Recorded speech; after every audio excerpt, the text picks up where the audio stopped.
혈압약을 먹어야 하는데 물이 없네. 여기 오렌지 주스 있어요. 이거라도 같이 드세요. 그래, 그거라도 같이 마셔야겠다. 고마워.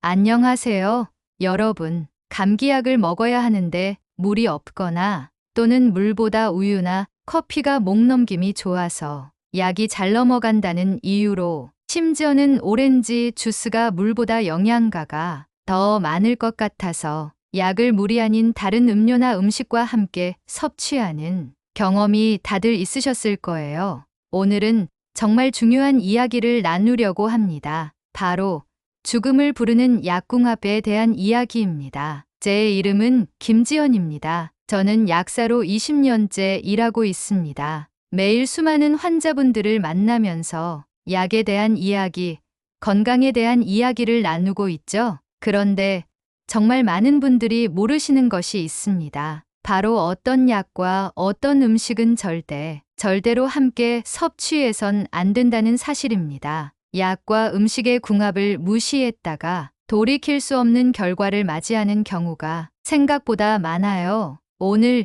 이 영상을 통해 절대 함께 섭취해서는 안 되는 약과 음식의 조합에 대해 하나하나 살펴보려고 합니다. 이런 정보들 더 많이 받아보고 싶으시다면 구독, 좋아요 버튼을 꾹 눌러주세요. 여러분의 관심이 영상을 제작하는데 큰 힘이 됩니다. 여러분의 건강, 그리고 소중한 가족의 건강을 지키기 위한 중요한 정보가 될 거예요. 제가 20년 약사 경력 동안 발견한 절대 함께 먹어서는 안 되는 위험한 약과 음식 조합 9가지를 알려드리겠습니다. 여러분의 건강을 위해 꼭 끝까지 시청해 주세요. 이 각각의 조합이 왜 위험한지, 어떤 부작용이 생길 수 있는지 하나씩 제가 겪은 사례들과 함께 자세히 살펴보겠습니다. 우리가 일상적으로 섭취하는 음식들도 특정 약물과 함께 복용하면 위험할 수 있습니다. 일상에서 자주 접하는 음식들과 흔히 처방받는 약들의 조합 중에서도 치명적인 결과를 가져올 수 있는 것들이 있습니다. 첫 번째로 소개해 드릴 위험한 약과 음식의 조합은 감기약과 커피, 초콜릿입니다. 이때 감기약은 꼭 물과 함께 복용해야 한다는 사실을 대부분의 분들이 알고 계실 것 같은데요. 귀찮은 마음에 옆에 있는 아무 음료와 함께 약을 복용하시는 분들도 많으실 겁니다. 하지만 물이 아닌 음료와 약을 복용하면 단순히 약의 효능이 떨어지는 것에서 멈추지 않고 심각한 부작용을 일으킬 수 있습니다. 커피와 초콜릿은 카페인 함량이 높은 음식입니다. 그런데 감기약에도 카페인이 함유되어 있어 감기약과 커피 또는 초콜릿을 함께 먹으면 과도한 카페인을 섭취하게 되는데요. 불면증이나 심장 두근거림, 메스꺼움, 불안 등의 증상이 발생할 수 있습니다. 제가 약국에서 만난 한 30대 여성분 이야기를 해볼게요. 이분은 심한 감기로 약국을 찾아오셨어요. 기침, 콧물, 몸살 증상이 심해 종합감기약을 처방받아 가셨습니다. 그런데 이틀 후 이분의 남편이 다급한 목소리로 전화를 했어요. 아내가 갑자기 심장이 너무 빨리 뛰고 불안감이 심하다는 거였죠. 알고 보니 이분은 감기약을 복용하면서 초콜릿을 많이 드셨던 겁니다. 특히 다크 초콜릿을 선물 받아서 한 상자를 거의 다 드셨다고 하더라고요. 감기약과 초콜릿을 함께 먹으면 심장 박동이 지나치게 빨라지고 혈압이 상승하며 심한 불안감, 불면증, 심지어 심장 문제까지 발생할 수 있습니다. 특히 심장 질환이 있는 분들에게는 매우 위험할 수 있어요. 그 30대 여성분은 다행히 빠른 조치로 회복되셨지만 감기약을 드실 때는 초콜릿은 물론 커피, 녹차, 에너지 드링크 등도 피하는 것이 좋습니다.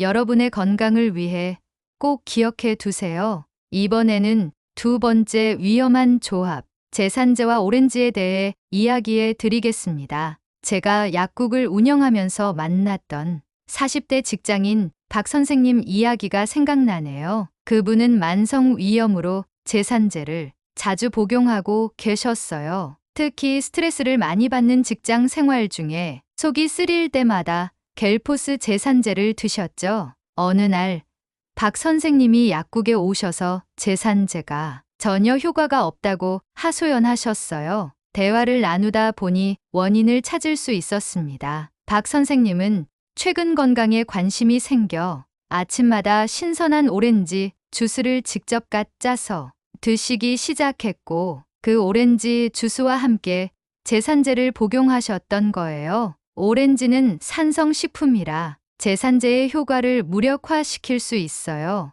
제산제는 위산을 중화시키는 역할을 하는데 오렌지 같은 산성식품을 같이 섭취하면 제산제가 위산 대신 오렌지의 산성을 중화하느라 정작 위염에는 효과를 발휘하지 못하는 거죠. 박 선생님은 제 조언을 듣고 오렌지 주스를 마신 후 최소 2시간이 지난 다음에 제산제를 복용하기 시작했고 다시 약효를 제대로 경험하실 수 있었답니다. 세 번째로 소개해 드릴 위험한 조합은 고혈압약과 바나나, 오렌지입니다. 고혈압약은 체내 칼륨 배출을 감소시키는 특성이 있었어요. 여기에 칼륨이 풍부한 바나나를 매일 드시고 오렌지까지 함께 섭취하면 체내 칼륨 수치가 위험할 정도로 올라가게 되겠죠. 혈압약 복용 중에는 칼륨이 많은 음식을 조심해야 한다는 것입니다. 네 번째로 소개해 드릴 위험한 조합은 변비약과 우유입니다. 변비약과 우유를 함께 먹으면 우유가 변비약의 보호막을 손상시켜 약이 대장으로 가기 전에 위장에서 녹아 약의 효능이 떨어질 수 있습니다. 또한 위를 자극해 복통을 일으킬 수 있습니다. 제 약국에 자주 오시는 대학생 민지 씨 이야기를 들려드릴게요. 민지 씨는 심한 변비로 변비약을 처방받았어요. 그런데 약을 먹은 지 3일이 지나도 전혀 차도가 없어서 다시 약국을 찾아왔어요. 알고 보니 민지 씨는 평소 우유를 정말 좋아해서 약을 먹을 때도 물 대신 우유로 복용했다고 하더군요. 우유에 포함된 성분은 여러 약들과 결합해서 약효를 크게 감소시켜요. 민지 씨는 변비약을 물로 다시 복용하기 시작했고 그 후로 빠르게 회복되었답니다. 변비약, 항생제, 빈혈약 등을 복용할 때는 우유나 요구르트, 치즈 같은 유제품과 함께 드시면 안 됩니다. 이런 약들은 복용 전후 2시간 동안은 유제품을 피하는 것이 좋아요. 약은 꼭 물과 함께 복용하세요. 5번째로 소개해 드릴 위험한 조합은 비타민과 녹차, 홍차입니다. 제 약국에 자주 오시는 40대 직장인 정 씨의 사례를 들려드릴게요. 정 씨는 건강에 관심이 많아 매일 아침 종합 비타민을 챙겨 드셨어요. 그리고 건강을 위해 커피 대신 녹차를 즐겨 마셨답니다. 그런데 정기검진에서 철분 수치가 낮게 나와서 의아해하며 저에게 상담을 요청하셨어요. 대화를 나누다 보니 정 씨는 매일 아침 비타민을 물 대신 끓여놓고 수시로 마시는 녹차와 함께 복용했다는 사실을 알게 되었습니다. 녹차와 홍차는 비타민, 특히 철분의 흡수를 방해해요. 그래서 정 씨가 꾸준히 비타민을 복용했음에도 효과를 제대로 볼 수 없었던 거죠. 비타민을 복용할 때는 녹차나 홍차와 함께 드시지 마세요. 비타민 복용 전후 1시간 동안은 물과 함께 드시는 것이 가장 좋습니다. 6번째로 소개해 드릴 위험한 조합은 항우울제와 치즈입니다. 제가 약국을 운영하면서 가장 놀랐던 사례 중 하나를 말씀드릴게요. 45세 남성분이 갑자기 심한 두통과 혈압 상승으로 응급실에 실려갔다는 소식을 들었습니다. 이분은 우울증으로 특정 종류의 항우울제를 복용 중이었어요. 알고 보니 그날 저녁 친구들과의 모임에서 다양한 종류의 숙성 치즈를 와인과 함께 즐기셨던 거였죠.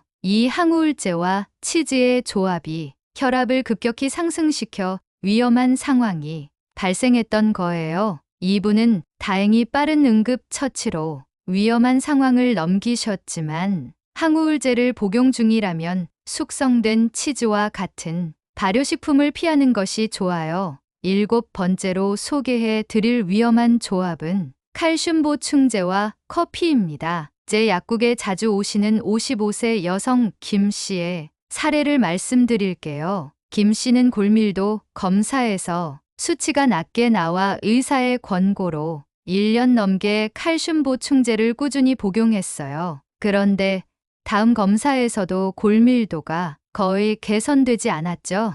김 씨가 약국에 와서 상담을 요청했고, 대화 중에 그분의 복용 습관을 알게 되었어요. 김 씨는 아침마다 칼슘 보충제를 커피와 함께 복용했던 거였죠. 모닝커피를 연하게 타서 마시는 게 매일 아침 습관이라 커피를 마시면서 알약을 삼키는 게 편했다고 하셨어요. 커피는 칼슘의 흡수를 방해하고 오히려 소변으로 칼슘 배출을 증가시켜요. 그래서 김 씨가 꾸준히 칼슘을 복용했음에도 효과를 보지 못했던 거죠. 칼슘 보충제는 커피를 마신 후 최소 12시간이 지난 다음에 복용하는 것이 좋아요. 또는 취침 전에 물과 함께 복용하는 것도 좋은 방법입니다. 8번째로 소개해 드릴 위험한 조합은 수면제와 술입니다. 제가 잊을 수 없는 사례가 있습니다. 40대 회사원 박 씨는 심한 업무 스트레스로 불면증에 시달려 수면제를 처방받아 복용 중이었어요. 어느 날 중요한 프로젝트가 끝난 후 동료들과 회식을 했고 거하게 술에 취해 아무 생각 없이 그날 밤에도 평소처럼 수면제를 복용했죠. 다음 날 아침 박 씨는 깨어나지 못했습니다. 동료가 연락이 안 된다며 집을 찾아갔을 때 박 씨는 이미 의식 불명 상태였고 구급차로 급히 병원으로 이송되었어요. 다행히 생명은 건졌지만 의식을 회복하는데 시간이 걸렸습니다. 아니 어쩌다가 수면제를 술이 취한 상태로 먹은 거야. 함께 먹으면 위험하다는 것도 몰랐나? 수면제 효과가 더 강해질 줄 알았지. 그 정도로 심각할 줄은 몰랐어. 수면제와 술을 함께 섭취하면 안 되는 이유는 다음과 같습니다. 첫째, 수면제와 알코올은 모두 중추신경계 억제제로 작용합니다. 함께 복용하면 이 효과가 서로 증폭되어 호흡 억제, 심장 박동 감소 등 심각한 부작용이 발생할 수 있습니다. 둘째, 과다 진정 위험이 있습니다. 두 물질의 진정 효과가 합쳐져 과도한 졸음, 의식 저하, 혼수 상태까지 이어질 수 있습니다. 셋째, 심각한 경우 호흡이 매우 느려지거나 멈출 수 있어 생명을 위협합니다. 넷째, 사망 위험이 증가합니다. 최악의 경우 이러한 조합은 치명적일 수 있으며 과다 복용으로 인한 사망 사례가 많이 보고되어 있습니다. 다섯째, 간 손상 가능성이 있습니다. 두 물질 모두 간에서 대사되므로 함께 사용하면 간에 과도한 부담을 줄 수 있습니다. 수면제와 알코올은 절대로 함께 복용해서는 안 됩니다. 정말 위험해요. 술을 마신 날에는 수면제를 복용하지 않는 것이 안전해요. 마지막으로 피임약과 인삼이 있습니다. 인삼이나 홍삼에 들어있는 진세노사이드는 여성 호르몬과 그 구조가 유사합니다. 몸 안에서 여성 호르몬과 유사한 작용을 하는데요. 피임약과 함께 인삼, 홍삼을 먹는 경우는 여성 호르몬이 많아져 부작용이나 불편한 증상들이 생길 수 있습니다. 특히 자궁근종, 자궁내막암, 유방암 등의 위험인자가 있으신 분은 주의해야 합니. 함께 먹으면 안 되는 약궁합 한번 정리해 볼까요? 감기약과 초콜릿, 제산제와 오렌지, 고혈압약과 바나나 오렌지, 변비약, 항생제, 빈혈약과 우유, 비타민과 녹차, 홍차, 항우울제와 치즈, 칼슘 보충제와 커피, 수면제와 술, 피임약과 인삼입니다. 이처럼 일상에서 쉽게 접할 수 있는 약과 음식의 조합이 때로는 우리의 건강을 해치고 심각한 경우 생명까지 위협할 수 있다는 사실을 알게 되셨을 겁니다. 결국 약은 물과 함께 섭취하는 게 가장 좋은 방법입니다. 약은 분명 우리의 건강을 지키고 질병을 치료하는 소중한 도구입니다. 하지만 아무리 좋은 약도 잘못 사용하면 독이 될 수 있어요. 특히 다른 약이나 음식과의 조합에 따라 그 효과가 달라질 수 있다는 점을 항상 기억해 주세요.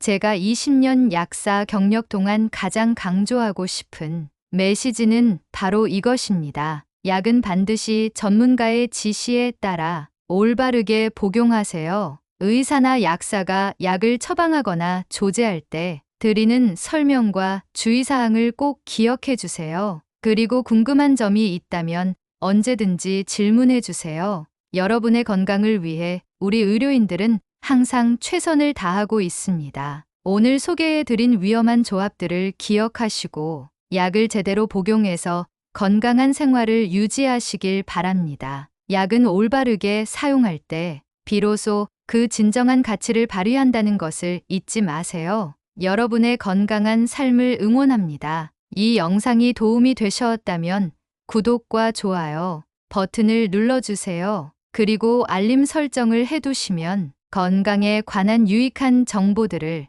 앞으로도 계속 받아보실 수 있습니다. 다음 영상에서는 더 유익한 건강 정보로 찾아뵙겠습니다. 여러분이 알고 있는 건강 정보도 댓글로 남겨주세요. 오늘도 건강한 하루 보내시길 바랍니다. 감사합니다.